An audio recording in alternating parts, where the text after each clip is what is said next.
I honestly expected one of these blenders to struggle with this smoothie.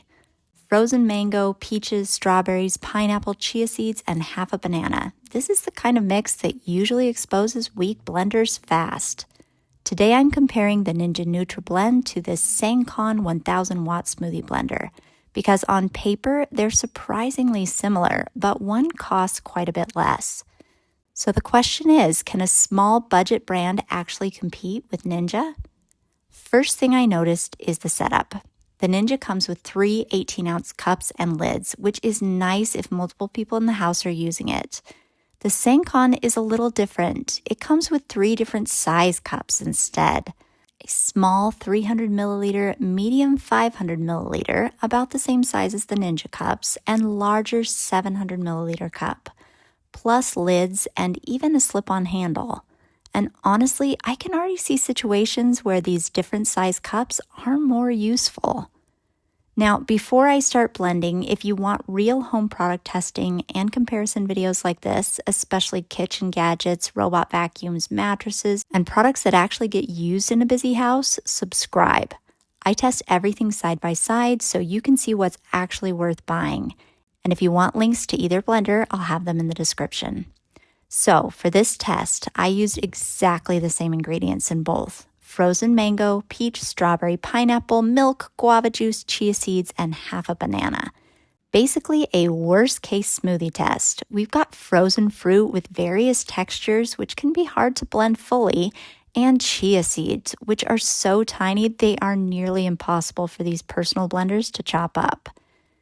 The Ninja uses that classic push-down design where you have to keep pressure on it the entire time it blends. It's powerful, but you have to stand there holding it down.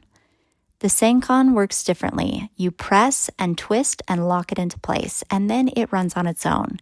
And because it's not relying on a human pushing it down during use, the Sangcon has suction cups on the bottom to keep it from vibrating enough to fall off the counter. Very helpful.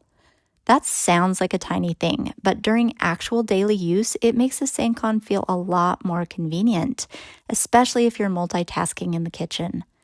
Now, performance-wise, this is where I expected the cheaper blender to fall apart a little, because frozen fruit plus chia seeds usually leaves chunks behind somewhere.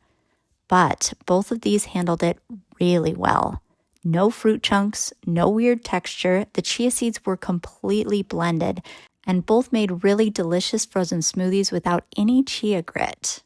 Honestly, if you handed me the finished drinks side by side without showing me which blender made which, I don't think I could tell you. Both also cleaned up easily. The cups and blades can go right in the dishwasher, which matters because if a blender is annoying to clean, I just stop using it. Noise-wise, both are loud, pretty typical for personal blenders with this kind of power, but neither sounded underpowered or strained. The bigger difference comes down to usability and value.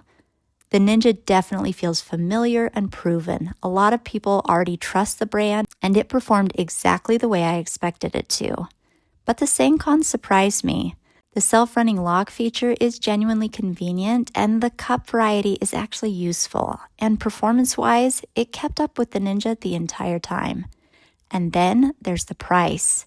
Because if both blenders are giving me smooth frozen fruit smoothies with no chunks, and one costs way less, that matters. So if you already own a Ninja, I don't think you necessarily need to replace it. But if you're shopping for a powerful personal blender and trying to decide where your money goes, I honestly think the Sangcon makes a really strong case for itself, especially for the price. If you want links to both blenders, I'll put them in the description, and subscribe if you want to see future blender comparisons and long-term testing, because I'm planning to compare several more personal blenders side by side after this.